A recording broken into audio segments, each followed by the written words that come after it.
안녕하세요. 저는 43년간 환자들을 진료해온 내과 전문의 박상효입니다. 오늘은 제가 진료실에서 수도 없이 강조했던 이야기이면서도 실제 환자들의 삶을 완전히 바꿔놓은 하나의 습관에 대해 말씀드리겠습니다. 밥 먹고 이것만 하면 단 3분 만에 혈당이 절반으로 떨어진다는 검증된 생활법입니다. 올해 74 정혜숙 어르신은 점심을 드신 후 평소처럼 소파에 앉아 TV를 보시다 갑자기 눈을 감고 고꾸라지듯 쓰러지셨습니다. 놀란 가족들은 급히 119를 불렀고 병원 응급실에 실려갔을 땐 의식이 흐릿했고 맥박은 불규칙했으며 식은땀으로 온몸이 젖어 있었습니다. 검사 결과는 예상 밖이었습니다. 공복 혈당은 98, 당화 혈색소도 6.1. 그런데 점심을 먹고 1시간 뒤 혈당이 250까지 급상승한 것이 확인됐습니다. 저는 말했습니다. 이대로 갔으면 고혈당성 혼수로 생명이 위험할 수도 있었습니다. 혹시 여러분도 이렇게 생각하시진 않나요? 난 공복 혈당이 정상이니까 괜찮아. 식후에 혈당 좀 오르는 것 다 그렇지 않나? 하지만 실제로 50대 이후 중장년층의 대부분은 공복 혈당은 멀쩡한데 식후 혈당만 위험하게 오르는 숨은 고혈당 상태에 놓여 있습니다. 이걸 방치하면 어느 날 췌장이 망가지고 당뇨가 갑자기 찾아오는 것 절대 드문 일이 아닙니다. 그리고 더 무서운 건 식후 고혈당은 심장병, 뇌졸중, 심지어 치매까지 부를 수 있다는 사실입니다. 하지만 걱정 마세요. 오늘 이 영상을 끝까지 보시면 밥만 먹고도 혈당이 250까지 오르던 분이 단 3분의 습관으로 식후 혈당을 60 가까이 낮춘 실제 사례와 실천 가능한 방법을 정확히 알려드립니다. 식후에 어떤 타이밍에 어떤 동작을 해야 하는지 전문의의 시선으로 정확히 알려드립니다. 아직 구독 안 하셨다면 지금 구독과 좋아요를 눌러주세요. 이건 단순한 정보가 아니라 당신의 췌장을 지키는 실질적인 행동 지침입니다. 꼭 가족과 함께 시청해주세요. 우리가 밥을 먹고 나면 당연히 혈당은 어느 정도 올라갑니다. 그 자체는 문제가 아닙니다. 문제는 그 수치가 너무 높거나 자주 오르거나 오르고 나서도 잘 내려오지 않는 경우입니다. 이게 반복되면 몸 안에서는 조용한 전쟁이 시작됩니다. 그리고 가장 먼저 공격받는 곳이 바로 혈관입니다. 혈당이란 것은 말 그대로 혈액 속에 떠있는 당분, 즉 포도당입니다. 밥을 먹고 포도당이 흡수되면 혈액 속으로 퍼지게 되는데요. 이때 혈당이 너무 높으면 혈관 내벽은 포도당에 의해 끈적끈적하게 변하게 됩니다. 마치 설탕물을 바른 것처럼요. 이런 상태가 계속되면 혈관은 점점 딱딱해지고 염증이 생기며 탄력을 잃습니다. 이것이 바로 동맥경화의 시작입니다. 70대 초반의 김경자 어르신은 매일 산책도 하시고 군것질도 하지 않는 분이셨습니다. 그런데 어느 날 갑자기 가슴이 답답하고 어지럽다며 응급실로 실려오셨습니다. 검사 결과는 심근경색. 이유는 식후 혈당 260으로 식사 후 혈당이 매우 자주 높았던 것이 원인이었습니다. 어르신은 평소 혈당 수치가 나쁘지 않다고 생각했지만 식후마다 과일을 꼭 드셨고 식사 후에는 움직이지 않는 습관이 몸에 배어 있었죠. 심장은 물론 뇌혈관도 예외는 아닙니다. 고혈당 상태가 자주 반복되면 뇌혈관 역시 손상을 입게 됩니다. 특히 급격한 혈당 상승은 뇌세포에 직접적인 스트레스를 주게 되고 이로 인해 기억력 저하나 집중력 감퇴가 나타날 수 있습니다. 더 무서운 것은 장기적으로 치매 위험까지 증가한다는 점입니다.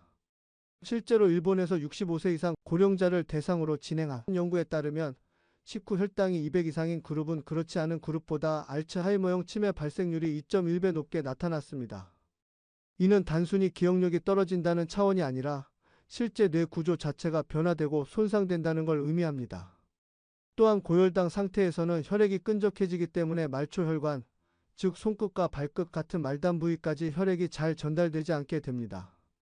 그래서 고혈당 상태가 지속되면 손발 저림, 통증, 발의 감각 저하 같은 증상이 나타납니다. 심하면 당뇨병성 족부병증으로 이어져 발의 괴사나 절단 위험도 있습니다. 이 모든 병들이 식사 후 혈당 조절 하나만 잘해도 예방할 수 있다는 사실 믿기 힘드시죠? 그런데 실제로 그렇습니다. 혈관은 매우 민감한 기관이기 때문에 단 몇십 분 동안이라도 고혈당 상태가 반복되면 빠르게 손상이 시작됩니다.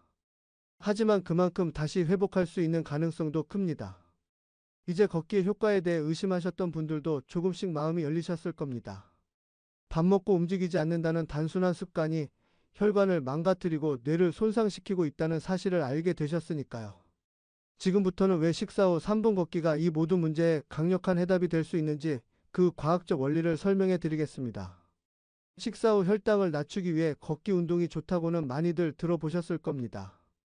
그런데 그 걷기가 왜 효과적인지 단순히 소화에 좋기 때문이 아니라 우리 몸 안에서 일어나는 특별한 생리 작용 때문이라는 건 잘 모르시는 분들이 많습니다. 오늘은 그 원리를 아주 쉽게 풀어드리겠습니다. 우리 몸에는 혈당 저장소가 따로 있습니다. 바로 근육입니다. 근육은 우리가 움직일 때 에너지를 쓰기 때문에 혈당을 가장 많이 소모하는 기관입니다. 쉽게 말해 근육은 자동차의 연료 탱크, 혈당은 그 안에 들어가는 연료라고 생각하시면 됩니다. 그런데 이 연료 탱크는 아무 때나 열리지 않습니다. 보통은 인슐린이라는 열쇠가 있어야만 근육세포가 혈당을 받아들일 수 있습니다. 그런데 여기서 중요한 사실 하나. 우리가 걷거나 움직이면 인슐린이 없어도 그 연료 탱크가 자동으로 열리게 됩니다. 이때 작동하는 것이 바로 GLT4라는 포도당 수송 단백질입니다. 이 GLT4는 우리가 가만히 있을 땐 세포 속에 숨어 있다가 근육이 수축하고 움직일 때만 세포 표면으로 올라옵니다. 올라온 GLT4는 혈관 속에 떠다니는 포도당을 잡아당겨 세포 안으로 끌어들이죠. 즉 식사 후 혈당이 올라가는 시점에 우리가 몸을 움직이면 인슐린 없이도 근육이 포도당을 직접 끌어들일 수 있게 되는 겁니다. 그래서 혈당이 빠르게 떨어지고 췌장의 부담도 줄어들며 인슐린 저항성도 개선되는 것이죠. 미국 국립보건원의 발표에 따르면 식사 후 15분 이내에 10분간 가볍게 걷기만 해도 혈당 수치가 22% 이상 낮아졌다는 결과가 나왔습니다. 더 놀라운 건 걷기의 강도나 거리보다도 시점, 즉 식사 직후 얼마나 빨리 걷느냐가 더 중요하다는 점입니다. 전문적인 운동이 아니라 그냥 식사 후에 앉지 않고 움직이기만 해도 GLT4는 반응합니다. 부엌 정리, 거실 왕복 걷기, 제자리 걷기, 파리 젓기, 스쿼트 몇 번. 이 모두가 혈당 조절에 도움이 됩니다. 단 가장 중요한 건 식후 15분 안에 시작해야 한다는 점입니다. 이 시간을 놓치면 혈당이 이미 한번 올라갔다가 내려가기 시작하는 시점이라 효과가 반감됩니다. 이걸 전문가들은 혈당 피크라고 부르죠. 피크가 오기 전, 즉 혈당이 막 올라가기 시작할 때 몸을 움직여야 그 상승 곡선을 눌러줄 수 있습니다. 부산에 사는 67세의 송말순 어르신은 이 원리를 정확히 실천하신 분입니다. 처음 진료실에 오셨을 때는 식후 혈당이 220, 당화 혈색소도 6.9로 당뇨 전 단계였지만 매일 점심 식사 후 바로 일어나 거실에서 3분간 팔을 휘두르며 제자리 걷기를 하셨습니다. 한 달 뒤 혈당은 160으로 2달 뒤엔 당화 혈색소가 6.3으로 내려왔습니다. 병원에서 약 없이 혈당이 좋아진 보기 드문 사례였죠. 정리하자면 걷기는 단순한 운동이 아니라 혈당 조절의 생리학적 스위치입니다. 식후 혈당이 오르기 전에 걷기를 시작하면 인슐린 없이도 혈당을 근육 안으로 끌어들일 수 있습니다. 이 원리를 알고 나면 걷기가 더 이상 귀찮은 일이 아니라 내 몸을 살리는 생존 전략이 됩니다. 이쯤 되면 많은 분들이 속으로 이렇게 생각하실 겁니다. 정말 걷기 하나로 그렇게까지 달라질 수 있을까? 예, 달라집니다. 단 3분 밥 먹고 일어나는 그 사소한 습관이 사람의 인생을 어떻게 바꿔놓는지를 제가 직접 진료실에서 확인해온 세 분의 이야기를 들려드리겠습니다.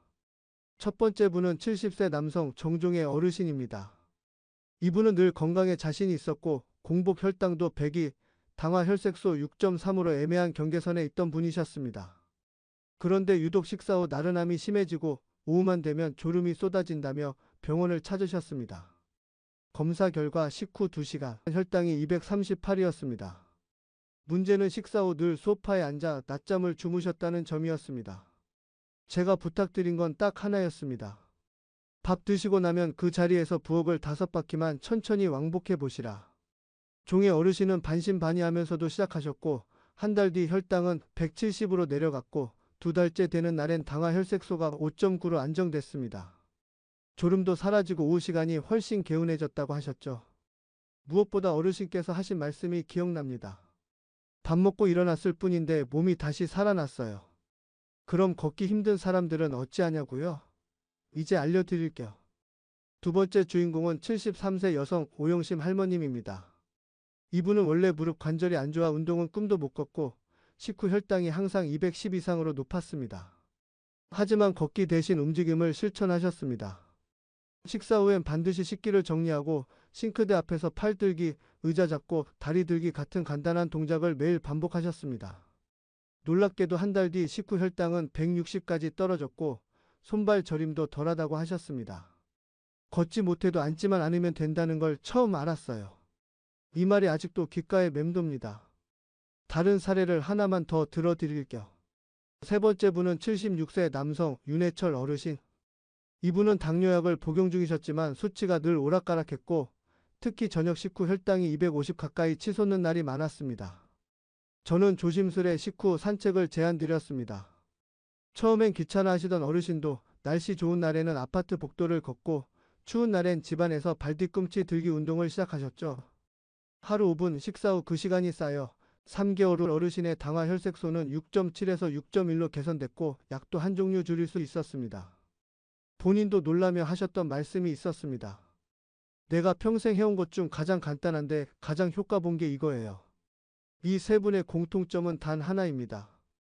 밥 먹고 앉지 않고 움직였다는 것. 특별한 운동도 아니었고 시간도 오래 들지 않았습니다. 하지만 그 사소한 실천 하나가 인슐린의 부담을 덜어주고 혈당을 낮춰주었고 삶의 질을 되찾게 해주었습니다. 매일 반복되는 식사, 그 식사 뒤에 단 3분의 움직임이 이렇게나 큰 차이를 만들 수 있다는 사실을 직접 확인한 사례들이었습니다. 제가 병원에서 진료하며 가장 자주 들은 말이 있습니다. 선생님, 저는 나이 들어서 그런지 아무리 해도 혈당이 잘 안 내려가요. 또는 이 나이에 뭘 바꾼다고 달라지겠어요. 같은 말이었습니다. 그런데 그 말씀이 사실과 다르다는 걸 보여주는 분들을 저는 수도 없이 만나왔습니다. 단 하나의 작은 습관만으로도 혈당이 확실히 달라졌고 그 변화가 삶 전체를 바꾸는 계기가 되었다는 걸 너무나 많이 봤기 때문입니다. 안타까운 사례도 본 적이 있습니다. 70세 최연철 어르신은 당뇨병 직전 단계셨지만 늘 밥 먹고 움직이면 소화 안 된다니까요. 라며 걷기를 거부하셨습니다. 결국 1년 뒤 심근경색으로 응급실에 실려왔고 식사 후 반복된 고혈당이 직접적 원인이었습니다. 그 후엔 재활치료, 약물, 생활 제한으로 삶의 질이 눈에 띄게 떨어졌고 어르신께서 하신 말씀이 아직도 기억에 남습니다. 선생님, 그때 그냥 조금씩이라도 식후에 걸을 걸 그랬어요. 여러분, 당뇨병은 무서운 병이지만 우리가 일상 속에서 바꿀 수 있는 병이기도 합니다. 특별한 약도 필요 없습니다. 기구도 필요 없습니다. 운동화도 없어도 됩니다. 딱 한 가지, 밥 먹고 일어나 움직이는 그 습관 하나면 충분합니다. 그리고 그 습관은 바로 오늘 지금 이 순간부터 시작할 수 있습니다. 이제 식후에 바로 앉지 마세요. TV를 켜기 전에, 전화기를 잡기 전에 잠깐이라도 걷고 움직이세요. 그것이 췌장을 살리고 혈관을 지키며 뇌를 보호하는 행동이 됩니다. 오늘 여러분이 식사 후 단 3분 움직이기로 결심하신다면 그 3분이 앞으로의 30년 건강을 지키는 첫 걸음이 될 수 있습니다. 그 작은 변화가 당신을 병원이 아닌 삶으로 이끌어줍니다. 이건 과장이 아닙니다.